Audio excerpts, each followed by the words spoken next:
Bonsoir à tous. Par la grâce de Dieu, nous sommes en train de passer le temps très précieux. Depuis les milliers et des milliers d'années, la Bible nous a dit des choses importantes. Satan qui saisit notre cœur, il a fait en sorte que nous comprenions mal la Bible. Mais lorsque notre cœur devient humble, lorsque notre cœur devient modeste et que nous regardons Dieu, et en ce moment-là, la parole de Dieu devient la lumière et cette lumière entre dans notre cœur. Et quelle que soit votre position, cette lumière éclairait votre cœur. Moi, j'ai rencontré Jésus-Christ en 1962. Et à l'époque, j'ai mené une vie vraiment désespérée. Et c'est ce que je vais vous raconter aujourd'hui. Aujourd'hui, nous allons lire Jean chapitre 9 à partir des versets 1. Du verset 1 jusqu'au verset 12. Jésus vit en passant un homme aveugle de naissance. Ses disciples le firent cette question: Rabbi, qui a péché, cet homme ou ses parents, pour qu'il soit né aveugle?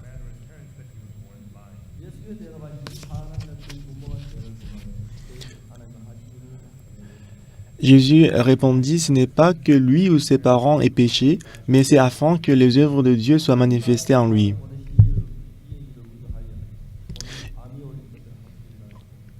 Il faut que je fasse, tandis qu'il est jour, les œuvres de celui qui m'a envoyé. La nuit vient où personne ne peut travailler. Pendant que je suis dans le monde, je suis la lumière du monde.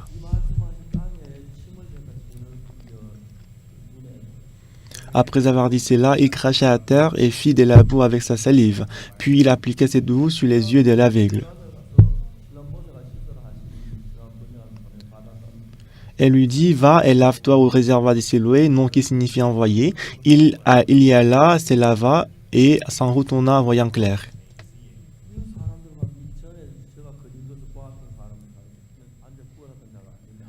Ses voisins et ceux qui auparavant l'avaient connu comme un mendiant disaient: n'est-ce pas là celui qui s'était né assis et qui mendiait?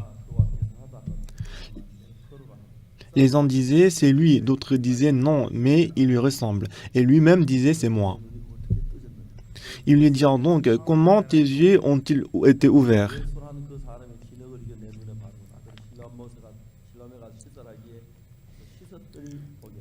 Il répondit: l'homme qu'on appelle Jésus a fait de la boue, a oint mes yeux et m'a dit: va au réservoir des Siloé et lave-toi. J'y suis allé et je me suis lavé et j'ai recouvré la vue. Ils lui dirent: où est cet homme? Et il répondit: je ne sais. En 1962, j'ai mené une vie vraiment ténébreuse. Et tout était vraiment désespéré.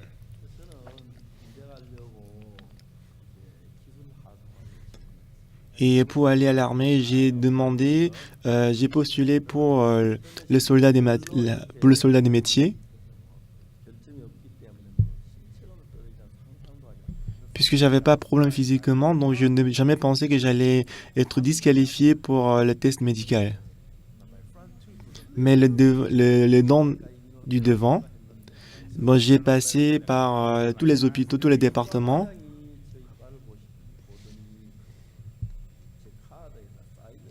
Mais le dentiste, après avoir vérifié mes dents, il a signé. Il a mis sa signature sur mon cahier, mais c'était une signature différente des autres. Donc j'ai comparé avec les autres, mais c'était une signature différente. Je vais regarder tes dents. J'ai compris que j'étais disqualifié. Donc je suis allé voir le dentiste. Est-ce que vous pouvez pas m'aider? Il dit: bah après que tu as lorsque tu auras en fait la convocation, tu vas à l'armée. Mais j'ai un problème, je vais aller à l'armée. Mais le dentiste dit: bah même si je dois donner la démission, je ne peux pas te laisser passer. Donc si c'était les dents derrière, je peux peut-être donner la signature. Mais le fait que j'étais disqualifié pour le soldat des métiers, je ne savais pas comment ça allait changer ma vie. Mais après que j'ai échoué, donc après que j'ai échoué continuellement, c'était le seul espoir que j'avais dans mon cœur. Et je pense que c'était en mai 1962.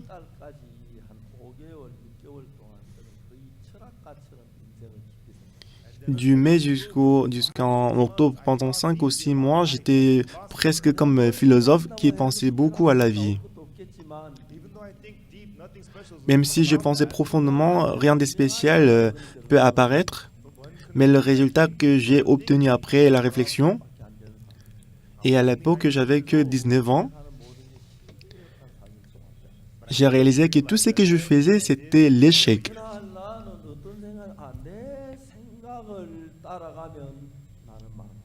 Ces jours-là, j'ai compris que si je suis ma pensée, je vais échouer.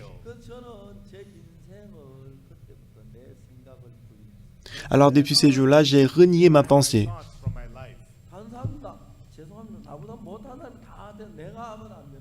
Je suis désolé de vous dire, mais les gens qui étaient pires que moi, ils étaient qualifiés, ils étaient passés, mais moi, j'ai toujours échoué. Et le 7 octobre, et je priais Dieu. J'avais beaucoup de péchés dans mon cœur. J'ai volé chez les voisins les pommes, les kakis.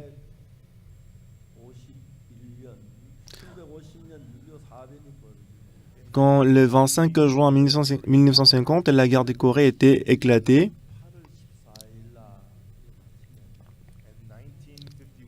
et en 1951, et depuis ma naissance, c'était ma première fois de voir ma mère qui était décédée. Je ne savais pas le fait que ma mère est décédée, comment ça va influencer sur ma vie. Un mois après que ma mère est décédée, mon grand frère, il est allé à l'armée.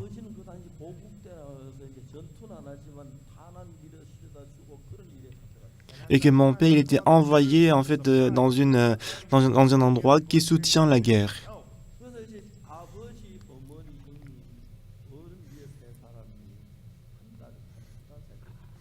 Ce qui fait que tous les 3 personnes dans ma famille, les aînés, ma mère, mon grand frère et mon père, ils ont tous parti. Ma plus grande sœur, elle avait 15 ans. Et l'autre, elle avait 13 ans. Et moi, j'avais 8 ans et mon petit frère, il avait 4 ans. On ne savait pas à quoi manger. Et j'y pense souvent, même aujourd'hui, ces jours-ci. Pendant que je dormais, j'ai écouté quelques bruits. Quand je me suis réveillé, ma grande sœur, elle était en train de pleurer. Et tout le monde s'est réveillé et on a pleuré ensemble. Ça s'est passé très souvent, on avait faim. On a mangé tout. Quand je me souviens de moi-même, quand j'étais petit,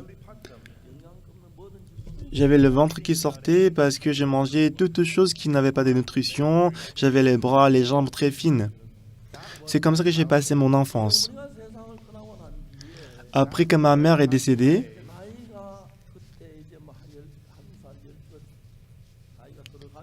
et comme je grandissais, 11 ans, 12 ans, 13 ans,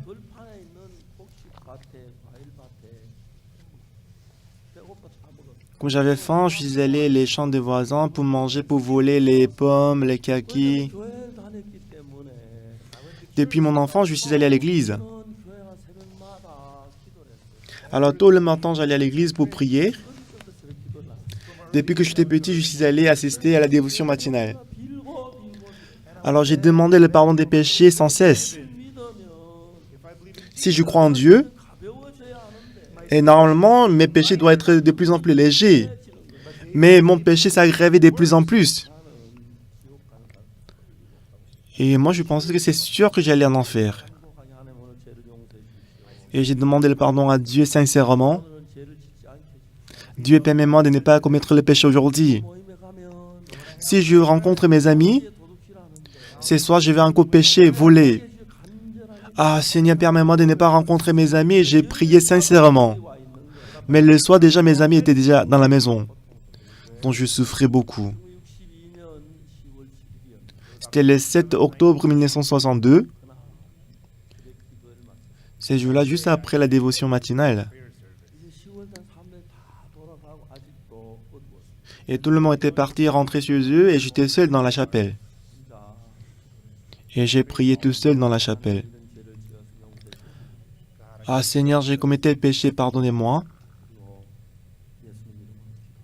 Et ensuite, j'ai prié au nom de Jésus-Christ. Et je me suis levé. Mais ces jours-là, je me sentais un peu bizarre. C'était le cœur que je n'ai jamais eu dans ma vie. J'avais l'impression que Jésus-Christ, elle avait tous nos péchés. Ah, Jésus-Christ, elle avait tous mes péchés. Et ensuite, j'ai commencé à lire la Bible.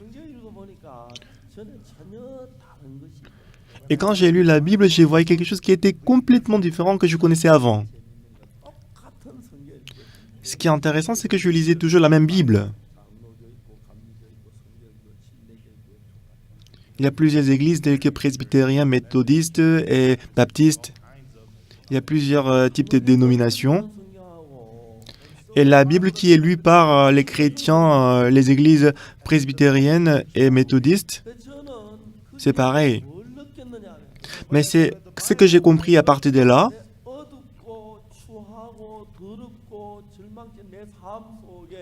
Dans ma vie qui était désespérée, décourageante et sale et méchante, j'ai compris qu'il y avait la providence de Dieu dans la Bible.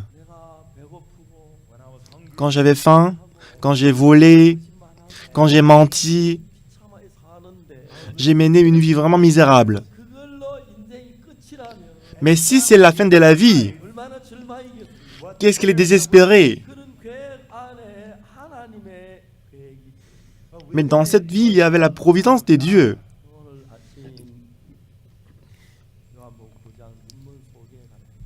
Ce matin, nous avons lu l'histoire de l'aveugle de naissance. Cet homme, il est né aveugle. Jésus rencontra en passant un homme aveugle de naissance. Et en passant, Jésus-Christ a rencontré les gens. Jésus-Christ a rencontré la femme samaritaine. Il a rencontré un homme aveugle de naissance. Il a rencontré un boiteux. Il a rencontré également un homme qui était malade depuis 38 ans. Et la raison pour laquelle Jésus-Christ a marché dans la rue, c'était pour les rencontrer. Et pendant que Jésus-Christ passait et marchait,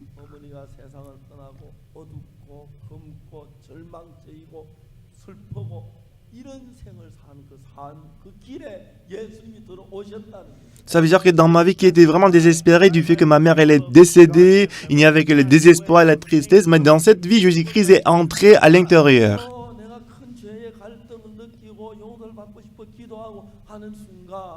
Au moment où j'ai prié pour le pardon des péchés, quand j'avais beaucoup de conflits dans ma vie, une petite pensée entre dans mon cœur que Jésus-Christ elle avait tous mes péchés.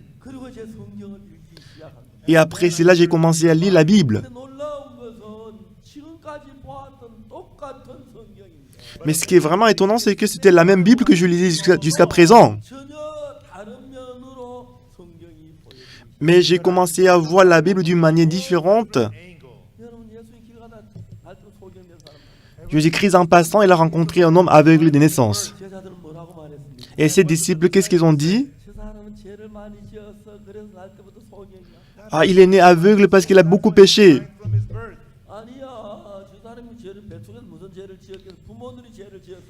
Non, c'est pas possible. Comment est-ce qu'il aurait péché dans le ventre de sa maman? C'est ses parents qui ont péché. Non, ce n'est pas ça. Si les parents ont péché, c'est les parents qui doivent devenir aveugles. C'est pas son fils. Alors ils ont demandé à Jésus, le fait qu'il est né aveugle de naissance, c'est le péché de qui? Et Jésus, qu'est-ce qu'il a dit? Le fait qu'il est né aveugle, ce n'est pas que lui ou ses parents aient péché, mais c'est afin que les œuvres de Dieu soient manifestées en lui.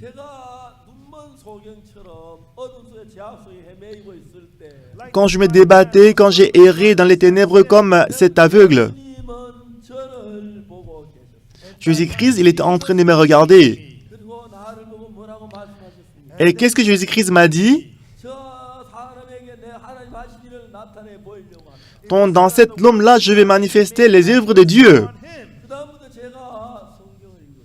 Et depuis ces jours-là, j'ai commencé à lire la Bible.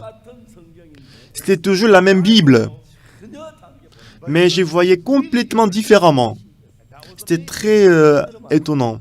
Donc si je vous donne un exemple, dans Romains chapitre 3, verset 23, tous sont péchés et sont privés de la gloire de Dieu.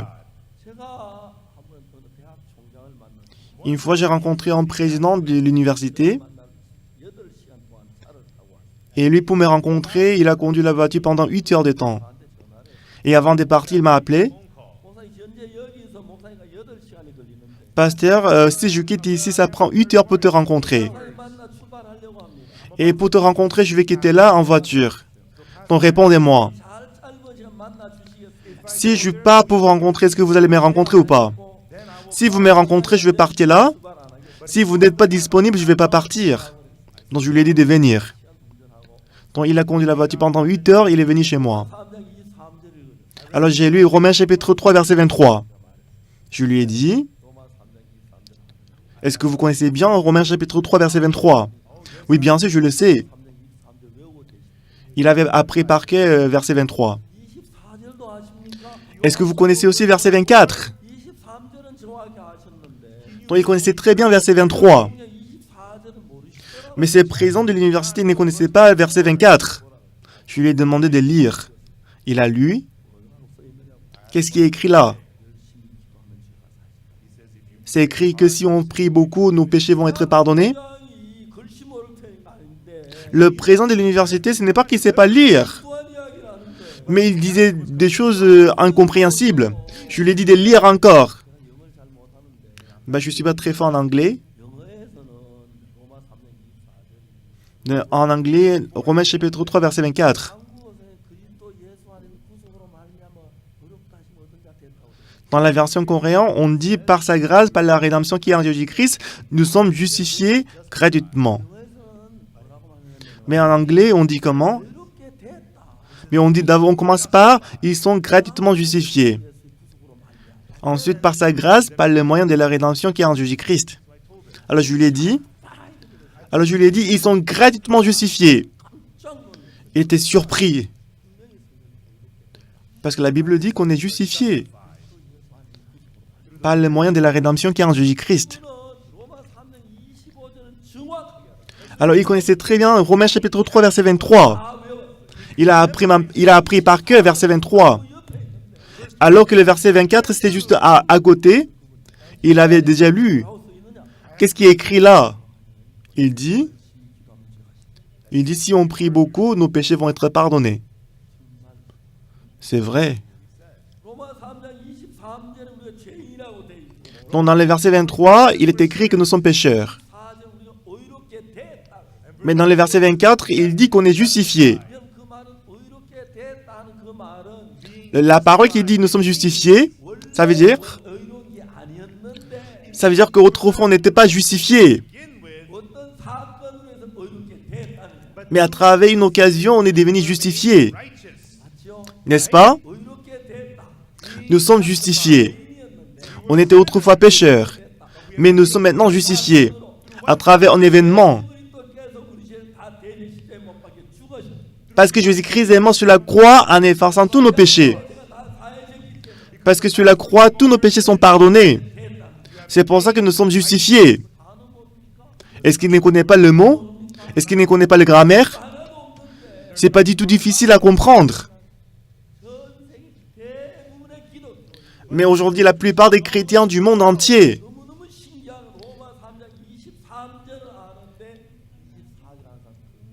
ce qui est vraiment étonnant, c'est que la plupart des gens ils connaissent bien verset 23, mais la plupart des gens ils ne connaissent pas verset 24. Les gens ils connaissent bien verset 23. Mais ils avaient su, ils avaient connu, verset 24. Ils ne demeureraient pas dans le péché. Ils ne demeureraient point dans les ténèbres. Ils ne seront pas tristes. Ils seront toujours joyeux. Ils seront toujours reconnaissants. Ils auront été en fait reconnaissants devant Dieu. Ce qui est vraiment choquant, que Satan qui est malin, il a couvert les yeux de l'homme. Les gens ils connaissent bien verset 23. Mais Satan il a mis la pensée quand ils lisent verset 24. Il a fait en sorte que les gens ils comprennent mal verset 24. Une fois je suis allé en République des Dominiques. Il y avait plusieurs pasteurs qui étaient réunis, dont je leur ai dit, qu'est-ce que je leur ai dit? Dont je leur ai dit que je suis juste. Alors tous les pasteurs, ils étaient étonnés, choqués. Pasteur, j'ai une question, je vais poser une question. Oui, allez-y. Est-ce que vous n'avez pas commis le péché? Est-ce que vous n'avez pas volé? Est-ce que vous n'avez pas menti? Bah, j'ai volé plusieurs fois même. J'ai volé beaucoup. J'ai beaucoup menti. Mais comment vous dites que vous êtes juste? Vous êtes pécheur. Donc j'ai continué. Le juge. Parce que le juge m'a déclaré juste. Où est le juge? Regarde Romains chapitre 3 verset 24. J'avais rien à plus à dire. J'avais plus rien à dire. Et chercher verset 24. C'était ce qui était écrit. La Bible dit, nous sommes gratifiés, nous sommes justifiés. Parce que Jésus-Christ est mort, il est puni sur la croix. Parce qu'il n'a pas laissé le péché, il a été puni pour nos péchés. C'est pour ça que vous êtes justifiés. C'est ce que Dieu nous a déclaré par sa grâce. Nous n'avons rien fait pour être justifiés, mais nous sommes justifiés par sa grâce. C'est vraiment merveilleux. Pendant longtemps, je connaissais bien verset 23, mais je ne connaissais pas du tout verset 24. Pourquoi? Pourquoi? Pourquoi? Pourquoi je n'ai pas connu verset 24? Pourquoi je n'avais pas connu verset 24? C'est Satan qui est malin. Il a couvert nos yeux. Il nous fait nous rappeler la dîme qu'on avait donnée. Il nous fait nous rappeler le jeûne qu'on a fait. Il nous fait nous rappeler le sabbat qu'on avait observé. Observer le sabbat, donner la dîme, est-ce que ça peut laver nos péchés? Jamais ces choses ne peuvent laver le péché. Le sang de Jésus-Christ.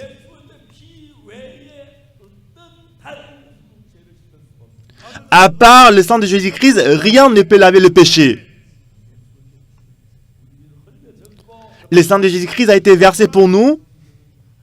Et la Bible dit, Dieu nous a dit, il m'a déclaré juste. Quoi que vous me disiez, il n'y a pas de problème. Puisque c'est Dieu qui m'a déclaré juste. Dieu m'a déclaré saint. Il a dit, il ne se souvient plus de mes péchés. Il m'a déclaré juste pour toujours, pour l'éternité. C'est ce que j'ai lu dans la Bible. Qu'est-ce qu'il est précis? Qu'est-ce qu'il est merveilleux? C'est très merveilleux.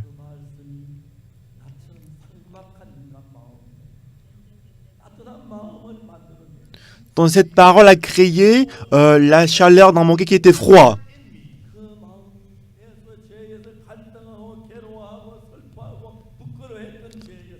Dans cette parole, mon cœur qui était autrefois lié par le péché, qui souffrait à cause du péché, il m'a permis de m'affranchir du péché. Il y avait un homme malade depuis 38 ans. Lui, il ne pouvait pas se lever et marcher. Pendant 38 ans, il ne pouvait pas marcher. Quand il était tout petit, son père l'a porté pour le guérir. Il n'a pas pu, son père, il est mort. Sa mère avait beau essayer de le guérir, mais elle n'a pas pu le guérir. Et après, il a continué sa vie.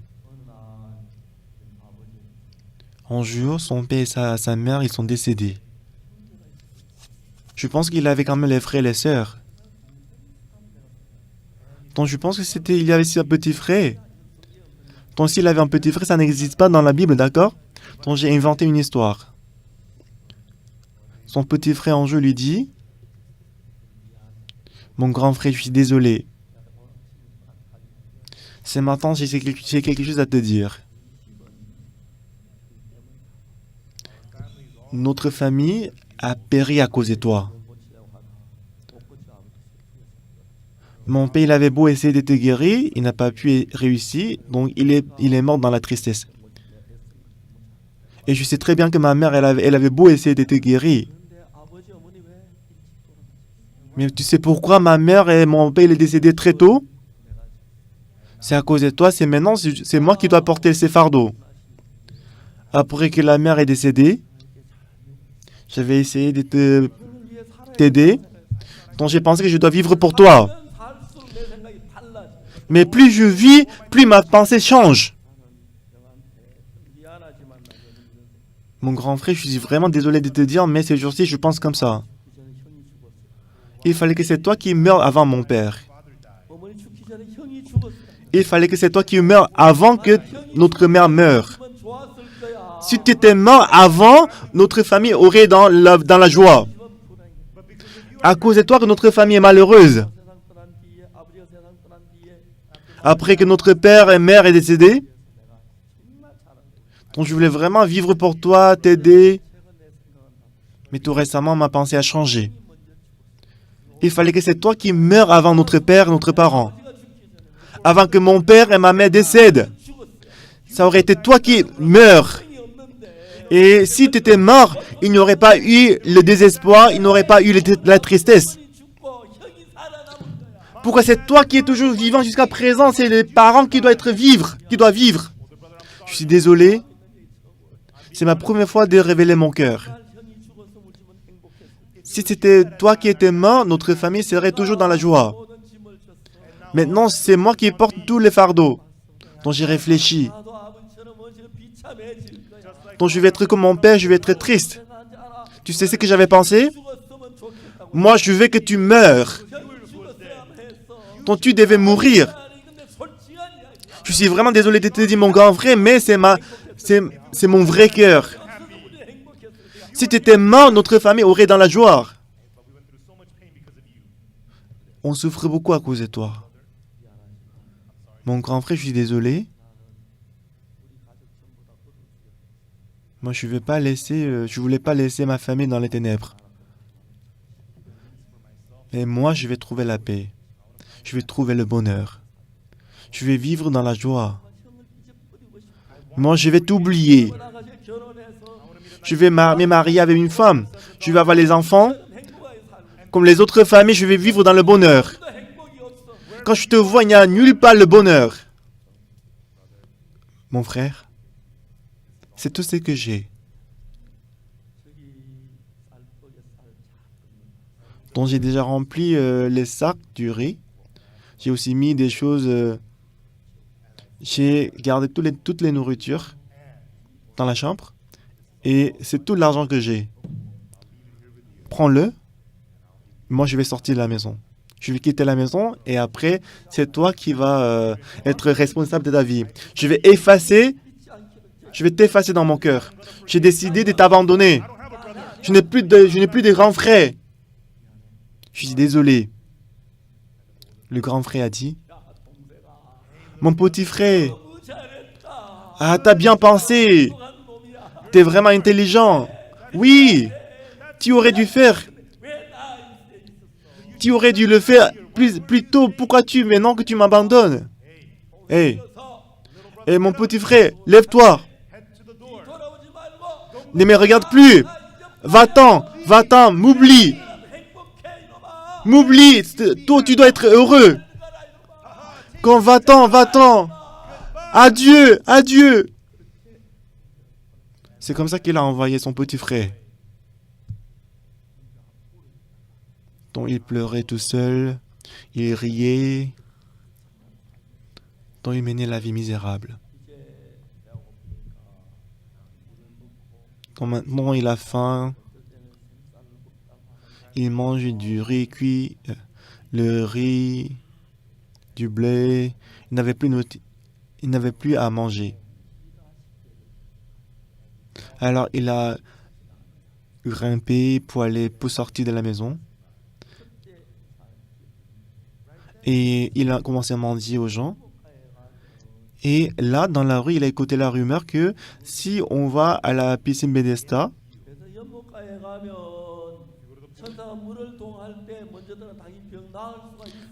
il a appris la nouvelle que s'il va dans la piscine Bethesda et que si l'eau est agitée par l'ange, s'il entre en premier, il peut être guéri.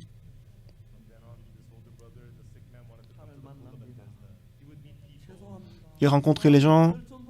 Donc, après qu'il a écouté cette nouvelle, il commençait à demander l'aide aux gens qui passaient. Excusez-moi, soit que vous me portiez, soit que vous me mettez dans les chariots, amenez-moi à la piscine Bethesda.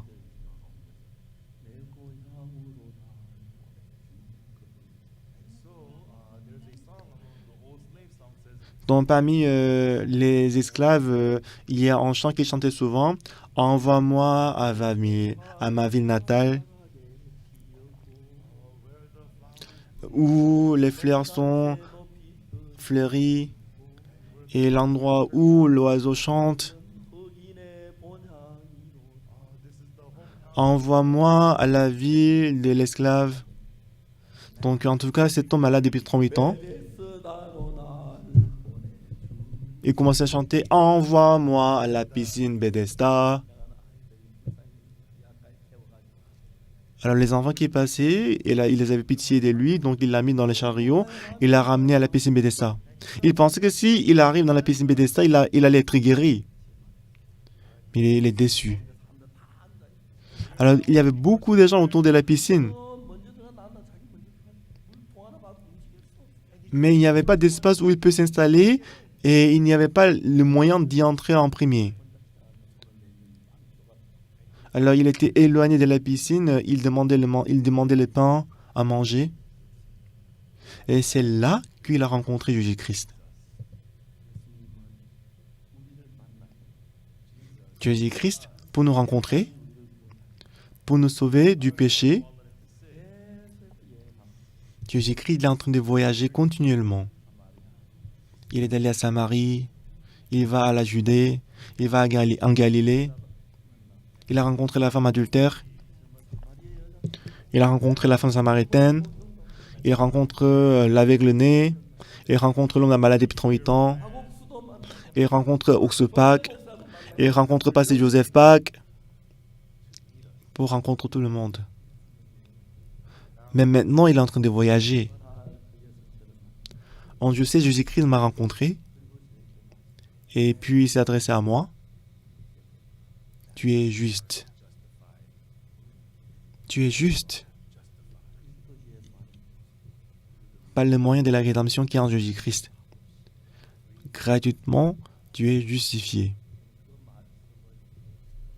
Moi, j'ai cru en cette parole. Ah, Jésus-Christ m'a déclaré juste. C'est toujours la même vie. L'homme malade depuis 38 ans, l'aveugle de naissance, et la femme qui a été surprise en adultère, la tristesse et la souffrance.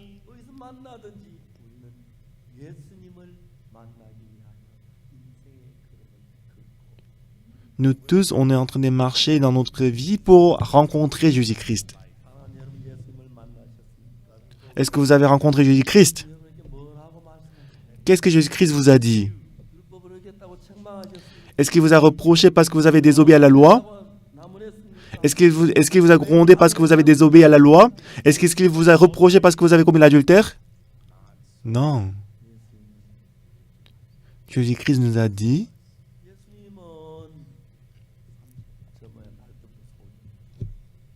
Jésus-Christ l'a dit à l'homme qui était né aveugle. Les disciples ils ont dit, peut-être il est né aveugle parce que c'est lui qui a péché ou ses parents qui ont péché. Mais Jésus-Christ a dit, ce n'est pas que lui ou ses parents ont péché, mais c'est afin que les œuvres de Dieu soient manifestées en lui. C'est pour manifester les œuvres de Dieu. Alors pour écouter à travers Jésus-Christ ce que Dieu il a fait. Alors afin de rencontrer Jésus-Christ. Vous êtes en train de marcher sur le chemin de la vie. Et parmi vous, il y a quelques-uns qui ont déjà rencontré Jésus. Il y a aussi des gens qui n'ont pas encore rencontré Jésus. Il y a des gens qui se moquent de Jésus-Christ. Il y a des gens qui disent que Jésus-Christ est pécheur. Il y avait plusieurs personnes. Mais certains d'entre eux, après qu'ils ont rencontré Jésus-Christ, ils étaient pardonnés du péché. Alors ils écoutaient cette voix continuellement dans ses oreilles. Ah, mes péchés sont pardonnés. Ah, mes péchés sont lavés. Et cette parole de Jésus-Christ retentit dans son cœur. Et cette parole a chassé la pensée qu'on est pécheur. Ah, moi je suis devenu juste. Ah, Jésus-Christ, il ne se souvient pas de mes péchés. Il a dit qu'il a effacé tous nos péchés. Depuis ces jours-là, nous menons la nouvelle vie.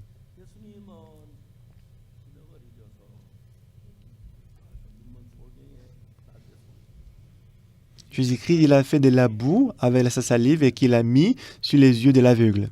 Et après, il a dit, va et lave-toi au réservoir de Siloé. Cet aveugle jusqu'à présent,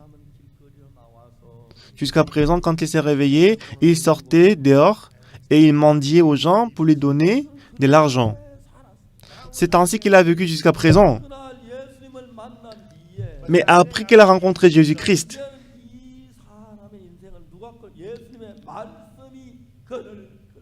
alors maintenant, on peut voir que sa vie est entraînée et conduite par la parole de Jésus-Christ. Ah, tu veux que j'aille au réservoir de Siloé? Ok, Jésus-Christ, je vais y aller. Je vais aller au réservoir de Siloé. Ça fait combien de distance entre Siloé et ici? Si je prends ce chemin, c'est Siloé. Est-ce qu'il n'y a pas de pierres sur le chemin? Donc, je dois encore aller encore plus. Combien de mètres? C'était le chemin qu'il n'avait jamais vu. Il est en train d'aller au réservoir de Siloé. Qui l'a conduit? C'est la parole de Jésus-Christ. Jusqu'à maintenant, il a suivi la pensée qui a surgi dans son cœur. Mais maintenant, la parole de Jésus-Christ a vaincu sa pensée. Jusqu'à maintenant, selon sa pensée, il a mangé, il a dormi, il s'est comporté. Alors maintenant, c'est la parole de Jésus-Christ qui le conduit. Il doit demander de l'argent, il doit travailler pour gagner de l'argent, je dois manger. Hier, j'avais faim. Mais maintenant, c'est la parole de Jésus-Christ qui le conduit. Cet aveugle, il était très pauvre. Il était sans espoir. Maintenant, la parole de Jésus-Christ est entrée dans son cœur. Et merveilleusement, la parole de Jésus-Christ l'a changé et l'a conduit. Et cet aveugle de naissance, de la même façon, avant que la parole n'entre dans mon cœur et prenne place dans mon cœur, de nombreuses pensées ont conduit ma vie. J'ai commis le péché, j'ai insulté, j'ai fait du mal, j'ai disputé. C'est ainsi que j'ai vécu. Mais un jour, Jésus-Christ entre dans mon cœur. Jésus-Christ qui a rencontré le malade depuis 38 ans. Jésus qui a rencontré l'aveugle de naissance. L'aveugle de naissance, il ne pouvait pas voir Jésus-Christ. C'est Jésus-Christ qui a vu l'aveugle. Et il a mis de la boue sur les yeux. Il a dit, va, lave-toi au réservoir de Siloé. Nous devons être dirigés par la parole de Jésus. Chaque jour, je lis la Bible. Des fois, je lis beaucoup de pages. Des fois, je lis moins. Mais comme la Bible me conduit ma vie, Et à travers la Bible, je pouvais voir que je faisais quelque chose que jamais Pasteur Sopak pouvait faire. Ce que je vais vous dire ce soir, Jésus-Christ qui m'a parlé,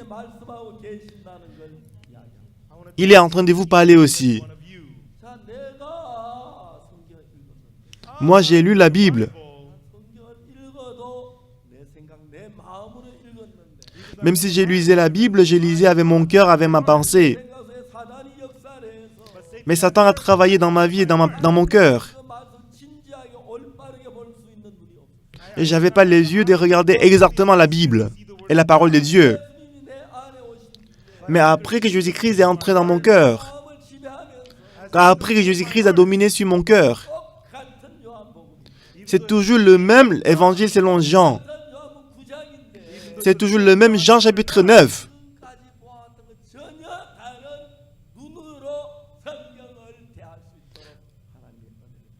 Donc Dieu m'a accordé la grâce de pouvoir regarder Jean chapitre 9 d'une manière différente, avec des nouveaux yeux. Qu'est-ce qu'il est merveilleux. Depuis mon enfance, je suis allé à l'église.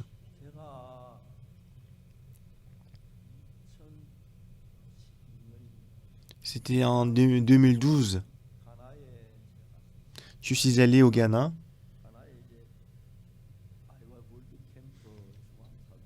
Et je suis allé au Ghana en tant que l'orateur principal du camp mondial au Ghana. Dès que je suis descendu de l'avion, je m'ai précipité sur le lieu du camp mondial.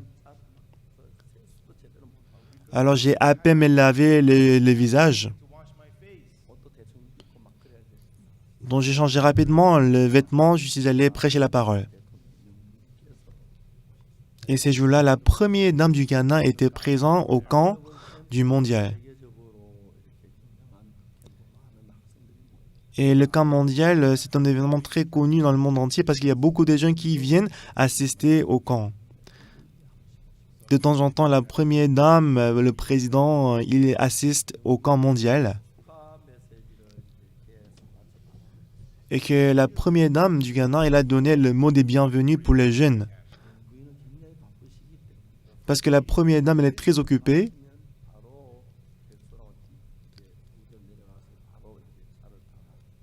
Normalement, après le message de bienvenue, elle ne revient pas pour s'asseoir, mais elle part directement pour retourner à la maison. Mais par contre, cette première dame du Ghana, elle est retournée au siège pour s'asseoir à côté de moi. Après le mot de bienvenue, on avait la performance musicale. Donc il y avait plusieurs programmes.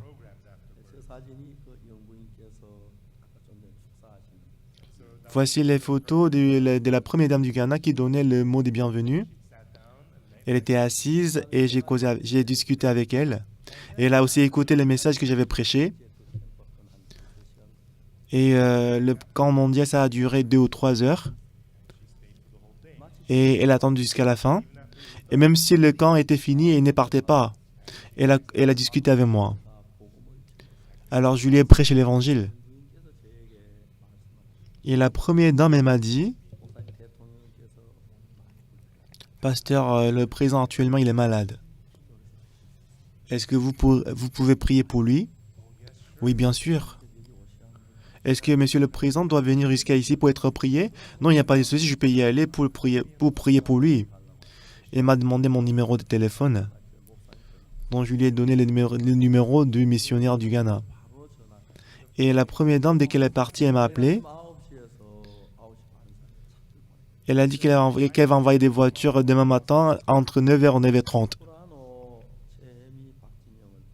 Alors j'ai donc appelé Soporano, Chemi et Bartignan.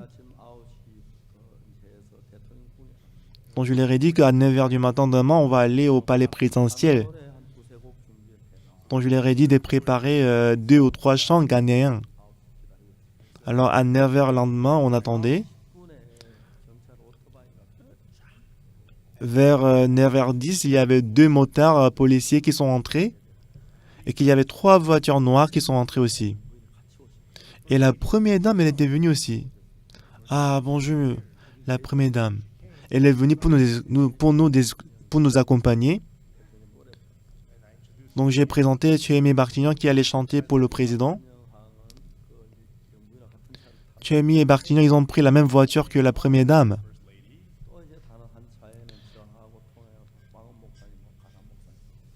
Dans la deuxième voiture, moi, mon interprète, pasteur Joseph Park et les missionnaires du Ghana.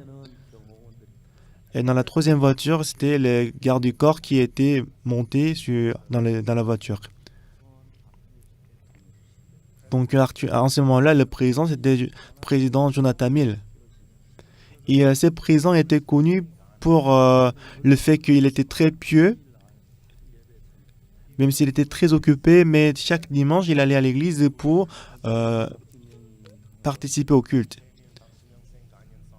Et Tuemi et Bartignan, ils ont chanté les chants ghanéens, et le président, il a chanté avec elle.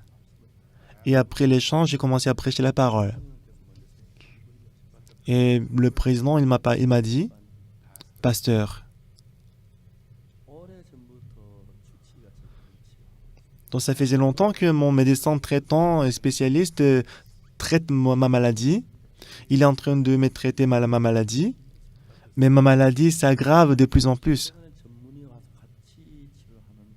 Et ces jours-ci, un spécialiste est venu pour me traiter, mais je vois que la maladie s'empire de plus en plus. Donc, quant à moi, je pense que je ne pourrais pas vivre plus de 2 ou 3 jours. Donc, il y a une chose que je vais vous dire, pasteur. Bien que je sois pasteur, je sois le président, et parce que je suis un être humain, j'ai des péchés. Moi, je n'ai pas encore reçu le pardon des péchés.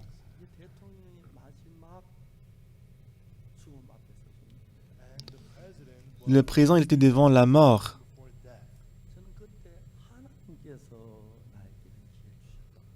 Donc j'ai cru que c'était Dieu qui m'a donné cette occasion-là. Au Ghana, il y a plusieurs pasteurs au Ghana. Mais j'ai cru que c'est Dieu qui m'a fait rencontrer le président. Donc j'ai discuté avec monsieur le président.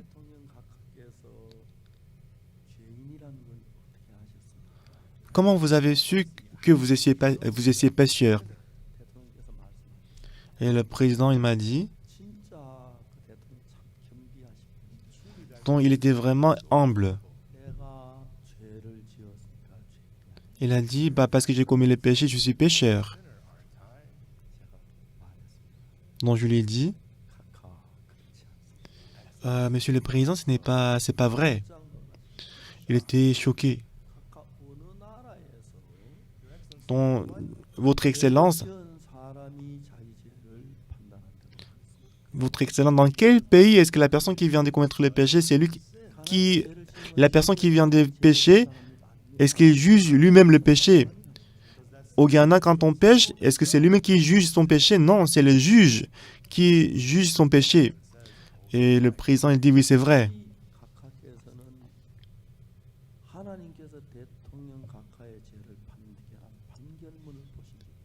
Et je lui ai demandé, est-ce que vous avez déjà vu la sentence qui a jugé votre péché? Mais le président, il dit, je n'ai jamais vu. Où est-ce que je peux trouver la sentence de Dieu qui a traité mes péchés? On peut le trouver dans la Bible. Dans la Bible, il y a la sentence concernant mes péchés. Est-ce que vous avez envie de le voir? Il a dit, oui, je vais le voir.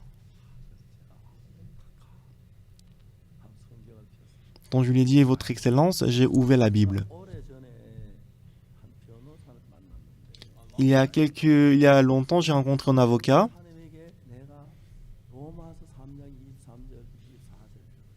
Et j'ai lu Romains chapitre 3, versets 23 et 24 devant cet avocat. Et cet avocat, après avoir écouté la parole, il a reçu le salut. Mais cet avocat, il était très étonné.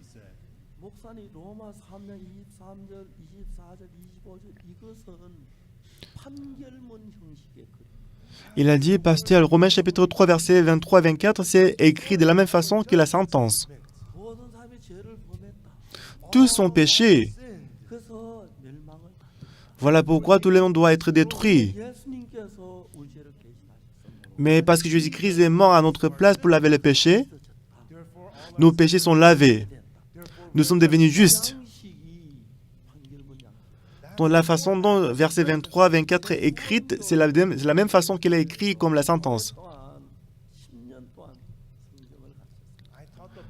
Donc, pendant 10 ans, j'ai enseigné la Bible à la prison de Suwon et des jeunes, et beaucoup de prisonniers et détenus ont reçu le salut.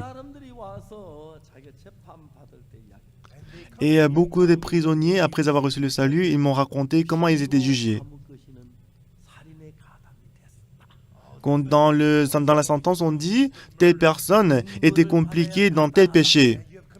Donc parce qu'il a tué quelqu'un, il doit être condamné à mort. Et parce que la personne qui est tuée, ce n'est pas la personne qu'il connaissait avant, donc c'est difficile de voir qu'il l'a tué exprès.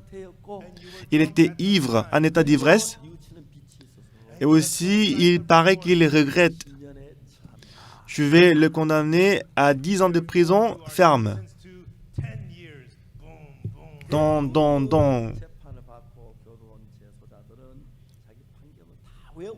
La plupart des prisonniers, parce qu'ils étaient jugés, ils ont appris par cœur la sentence qu'ils avaient reçue.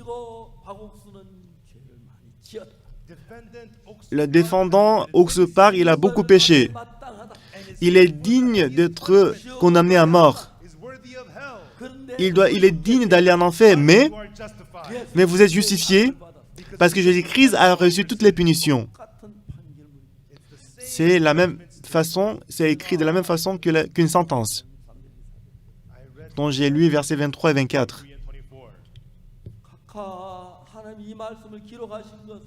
Votre Excellence, la raison pour laquelle Dieu a écrit cette histoire dans la Bible. Comme vous, la personne qui attend la mort, moi aussi j'ai commis le péché. Je ne sais pas si mes péchés sont lavés ou pas. Pour ces gens de personnes, Dieu il a écrit ces versets comme la sentence concernant vos péchés. Monsieur le président Jonathan May, vous avez commis le péché. Et vous méritez d'être puni.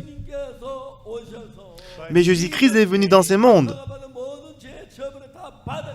Parce que Jésus-Christ a reçu toutes les punitions de vos péchés. Dieu vous déclare juste. Dans ces cas, vous êtes juste. Donc le président était très touché. Ah, c'est ça ma sentence. J'avais lu avant ça, mais je ne comprenais pas. Il était si joyeux. Et j'ai prêché encore plus. Si on voit Romains chapitre 4, verset 25, Jésus a été livré pour nos péchés, pour nos offenses, et qu'il est ressuscité pour notre justification. Mais en Corinthiens chapitre 6, verset 10, en Corinthiens chapitre 6, verset 10 et 11, cette parole nous donne beaucoup d'espoir dans notre cœur. Est-ce que vous savez ce qui est écrit dans 1 Corinthiens chapitre 6, verset 10? Ni les efféminés, ni les infâmes, ni les voleurs, ni les cupides, ni les ivrognes, ni les outragés, ni les ravissés n'hériteront le royaume de Dieu. Dans le verset 11. C'est là ce que vous essayez quelques-uns de vous.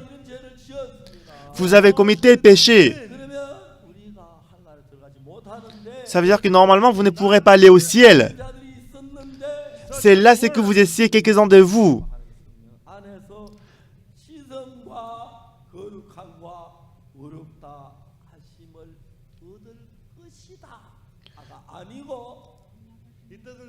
Donc, il n'a pas dit, vous serez lavés, vous serez sanctifiés, mais vous serez justifiés au nom du Seigneur Jésus-Christ et par l'Esprit de notre Dieu.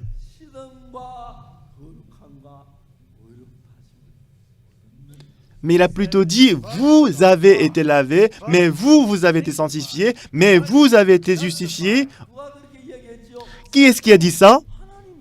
C'est Dieu. Au nom du Seigneur Jésus-Christ et par l'Esprit de notre Dieu.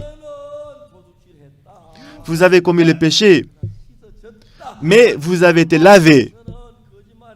Vous avez menti, mais vous avez été sanctifié. Vous avez commis d'innombrables péchés, mais vous avez été justifié. Votre excellence est la lettre que Dieu il a écrite pour vous.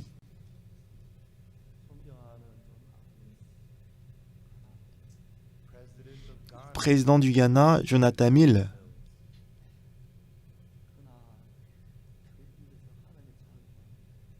Ces jours-là, de sa bouche, il a chanté le louange de Dieu. Ah, Seigneur, merci. Mes péchés sont lavés. Je suis devenu juste. Je suis saint. Et le président, il regardait le ciel. Et il parlait tout seul. Maintenant, je suis justifié. Maintenant, je suis sanctifié. Je suis lavé. Donc, j'étais très touché. Il y a des milliers de pasteurs au Ghana.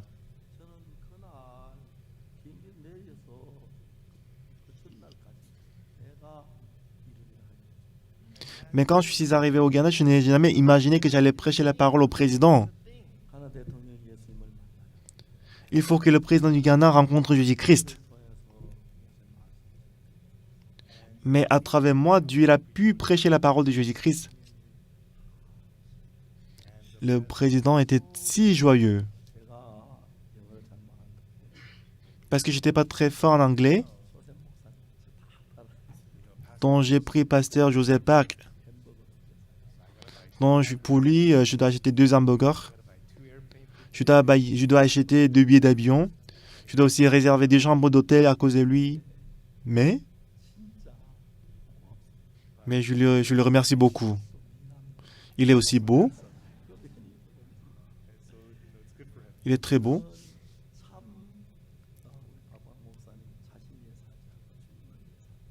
Et pasteur Joseph Park, il ne vit pas pour lui-même, mais il vit pour les autres.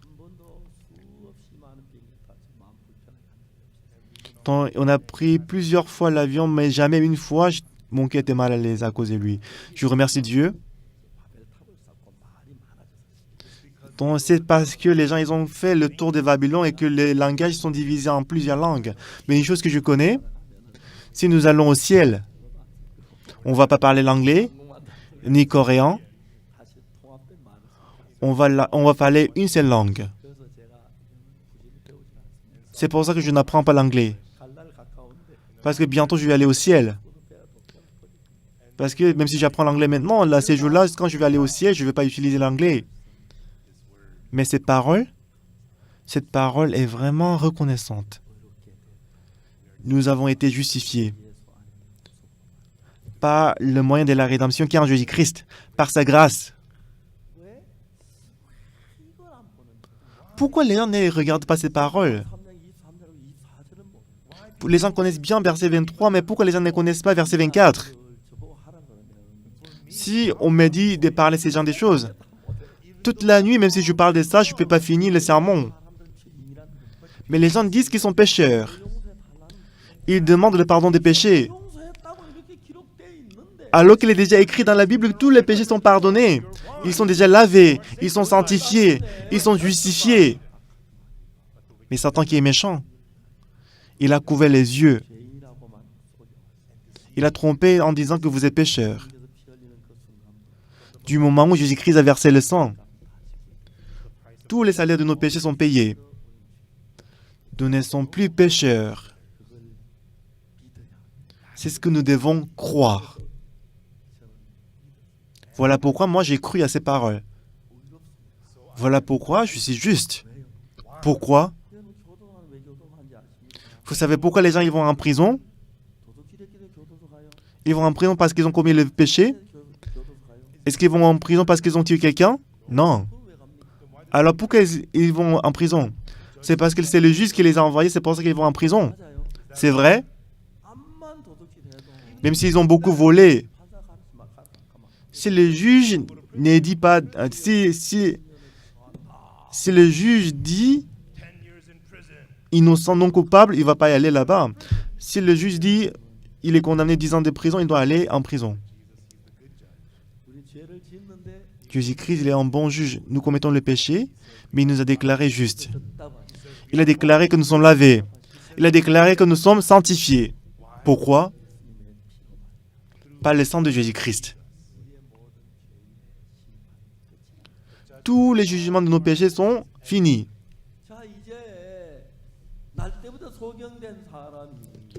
Donc l'aveugle de naissance, n'est-ce pas merveilleux? Il ne connaissait pas exactement Jésus-Christ. Il ne savait pas pourquoi il lui a demandé d'aller au réservoir de Siloé. Jusqu'à présent, c'était sa pensée qui l'a entraîné, qui l'a conduit. Maintenant, il est en train de se diriger vers le réservoir de Siloé.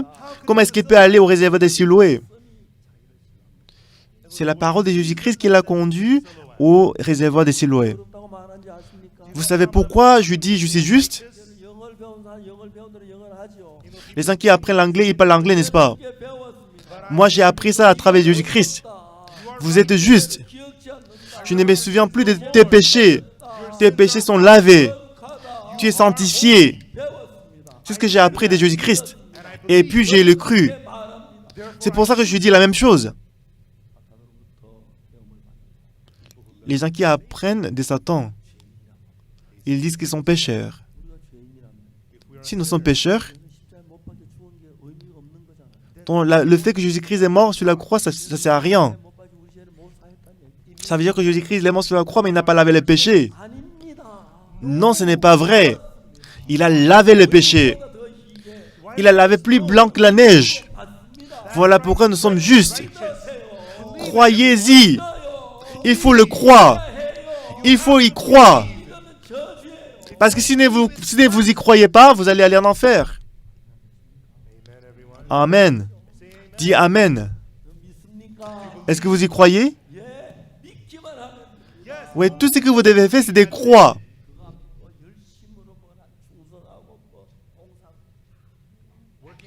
Donc, travailler dur et faire beaucoup de choses pour Dieu, ça ne sert à rien. Jésus-Christ est mort sur la croix pour nos péchés et il nous a rendus saints. Depuis ces jours-là, réfléchissez-y. L'aveugle de naissance, il va au réservoir de Siloé. Jusqu'à présent, il n'a jamais pris la décision par lui-même. Pourquoi? Parce que lui, il ne peut pas voir. Il n'avait pas la capacité de décider lui-même.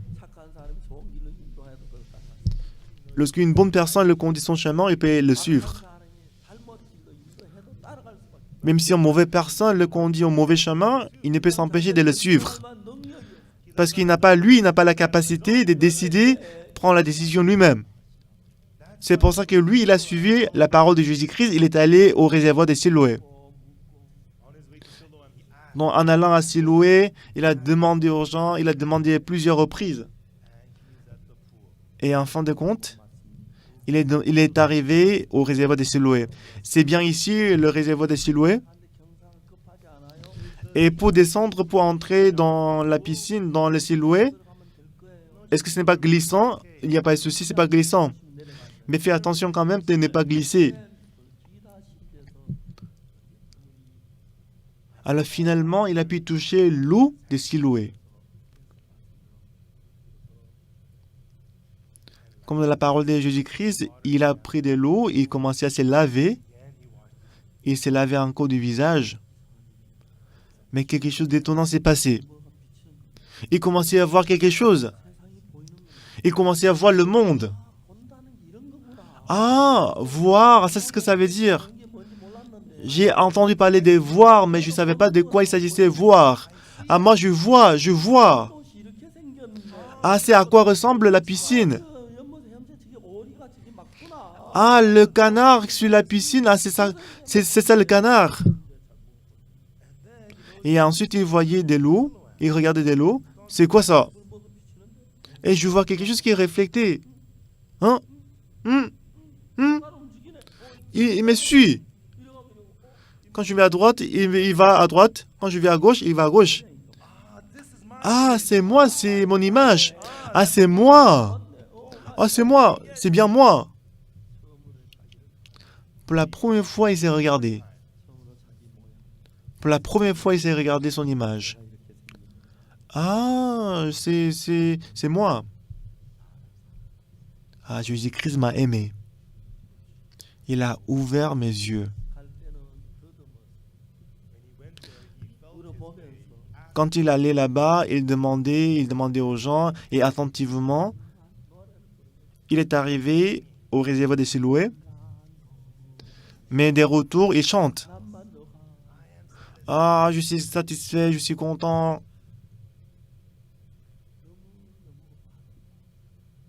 Donc c'est une scène très touchante. Ce sera une scène qu'il ne pourra jamais oublier dans sa vie. C'est ainsi que moi j'ai rencontré Jésus-Christ. Jésus-Christ, il m'a parlé et j'ai cru à cette parole. Autrefois, j'ai croyé à ma pensée. J'ai suivi mon jugement, mais la parole de Jésus-Christ. La parole de Jésus-Christ m'a affranchi de tous les péchés. J'ai commencé à changer. Une fois, je suis allé au champ des melons, j'ai volé melons. Et j'étais arrêté par le maître, le propriétaire. Et je m'enfuyais. Et derrière, il a crié.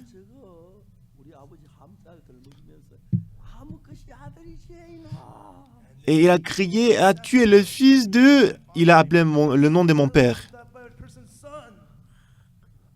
Ah, c'est grave.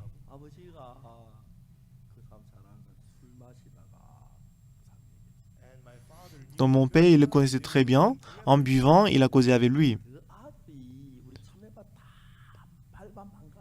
Ah, ton fils, il est venu chez moi dans mon champ, il a volé le melon. Et mon père, il était beaucoup reproché.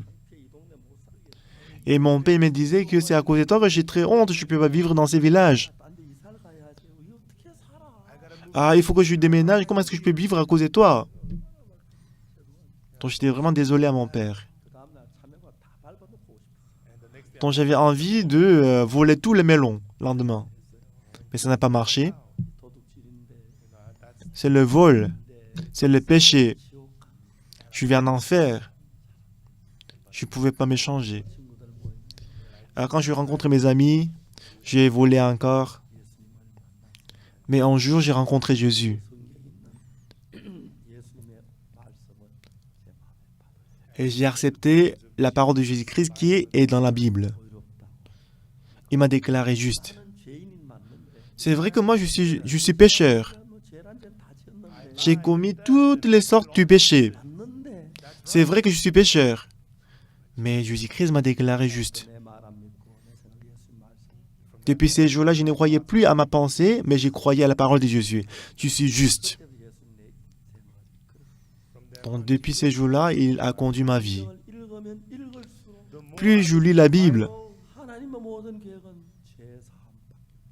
donc dans le plan de Dieu, il n'y avait que le pardon des péchés. Alors, toutes les histoires dans la Bible sont liées au pardon des péchés. Quand on lit Genèse, Exode, Lévitique, Nombre, Deutéronome, Matthieu, Marc, toutes ces histoires sont liées au pardon des péchés. Mais auparavant, le mauvais esprit a couvert mes yeux. Mais je savais très bien que j'étais pécheur. Mais je n'ai pas pu accepter le fait que j'étais lavé. Jésus-Christ est mort sur la croix à cause de mes péchés, mais j'ai toujours dit que je suis pécheur. Même si la Bible disait que j'étais justifié, mais je n'ai pas pu l'accepter. Mais maintenant, j'ai changé. Après que le Saint-Esprit est entré dans mon cœur, il a ouvert mes yeux. Ah, Dieu, il a écrit toutes ces histoires pour expliquer le pardon des péchés dont j'ai prêché aux gens autour de moi. Au cours des temps, j'ai vu plusieurs personnes qui étaient affranchies du péché. J'ai vu plusieurs personnes changer. Je ne peux pas tous expliquer aujourd'hui, mais je ne sais pas à quel point je suis reconnaissant. Une fois, une sœur est venue dans mon église. Et comme elle venait à notre église, elle a reçu le salut. Et un jour, je me promené dans l'église. Elle m'a crié « Pasteur, pasteur !» J'ai dit « Bonjour !» « Ah, pasteur, écoutez mon histoire !» Donc j'ai écouté son histoire. Donc je voyais que ça avait été vraiment misérable. Alors toute la nuit, parce qu'elle avait beaucoup d'inquiétudes, elle n'arrivait pas à dormir. Lorsqu'elle dort beaucoup, c'est de 20-30 minutes. Comme elle ne pouvait pas dormir, elle grossit de plus en plus. Un jour, elle est venue dans notre église. En écoutant la parole, elle a reçu le pardon des péchés. Elle était si joyeuse. Et ces jours-là, elle est rentrée chez elle, elle a dormi. Elle dormait généralement 10 ou 20 minutes, mais ces jours-là, elle a dormi pour 2 heures. Elle était très heureuse. Le lendemain, elle a dormi 3 heures, 4 heures, et aujourd'hui, elle dort 7 heures par jour. Donc, elle est en paix, elle est très joyeuse. Depuis ces jours-là, Dieu l'a aidée.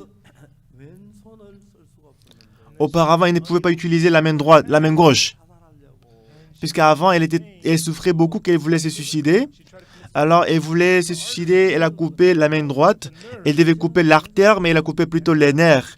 Donc, elle n'a pas pu utiliser, elle ne pouvait plus utiliser la main gauche. Une nuit, elle avait très mal à la main gauche, qu'elle a beaucoup pleuré. Le lendemain matin, elle est allée à l'hôpital. Mais merveilleusement, le docteur a dit, il a dit que la main gauche est guérie. Il a dit que les nerfs sont connectés. Donc, elle m'a appelé pasteur, pasteur. Autrefois, elle avait prêté de l'argent en hypothéquant sa maison parce qu'elle ne pouvait pas payer le prêt. Elle souffrait beaucoup. En jeu, elle avait un peu d'argent, donc elle a donné à la banque. Mais l'employé là-bas, il était surpris. « Ah, madame, suivez-moi !» Il l'a ramené au 4e étage. Il est allé voir le directeur de la banque.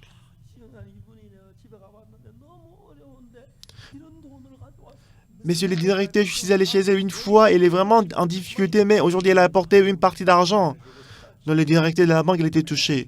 Madame. Donc, moi, disons que tu es déjà payé. Je vais pardonner tous tes péchés, toutes tes dettes. Un jour, elle m'a appelé. Pasteur, ce soir, tu vas venir chez moi pour la réunion. Alors, pour la première fois, en utilisant le GPS, je suis allé chez elle.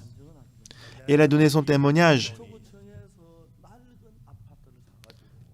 Elle a dit que la mairie de Sochaux a acheté un appartement très âgé et qu'il a aménagé l'appartement, qu'il a donné ça à la personne qui sont pauvres. Quand elle a reçu cet appartement, elle a pleuré. À chaque fois que je l'ai rencontrée, elle a parlé des choses nouvelles. Dieu veut nous accorder la grâce, à nous tous. Après avoir reçu le pardon des péchés, 10 sur 10, 100 sur 100, j'ai prêché l'évangile pendant des dizaines d'années.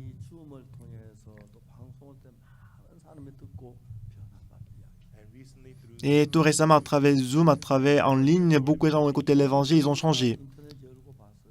Et ce matin, quand je me suis réveillé, quand j'ai ouvert l'Internet, donc j'ai reçu beaucoup de témoignages du monde entier. Donc je remercie vraiment Dieu. C'est Dieu. Dieu nous a rendu les enfants, ses enfants, le fils et la fille. Et le fait de vivre dans la bénédiction, c'est sa joie. Donc je vais faire la volonté de Dieu, le sang de Jésus-Christ. Non à travers mes efforts, pas le sang de Jésus-Christ. Je loue le Seigneur qui a lavé tous mes péchés. Ensemble, nous allons prêcher cet évangile dans le monde entier. Jésus-Christ est mort sur la croix pour nous. Vivons pour Jésus-Christ. Que Dieu vous accorde la grâce et la bénédiction. Prions. Éternel Dieu Tout-Puissant, nous te disons merci. Normalement, on doit être détruit à cause de nos péchés. Merci de nous avoir sauvés du péché.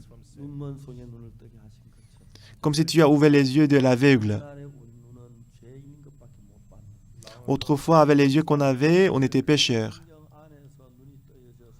Mais nos yeux sont ouverts dans la Bible. On a pu découvrir que Jésus-Christ a lavé tous nos péchés. Il y a encore beaucoup de gens qui souffrent du péché dans le monde. Il y a beaucoup de gens, bien qu'ils vont à l'église, ils souffrent du péché. Fais en sorte que l'évangile entre dans leur cœur, qu'ils soient sauvés à travers la foi, qu'ils soient utilisés par Dieu. Merci de nous avoir donné ces séminaires. On va retourner à Dieu, Seigneur. Seigneur, merci. Merci de nous avoir accordé cette grâce. Le monde entier souffre du coronavirus. À travers ton amour, permets-nous de surmonter le coronavirus.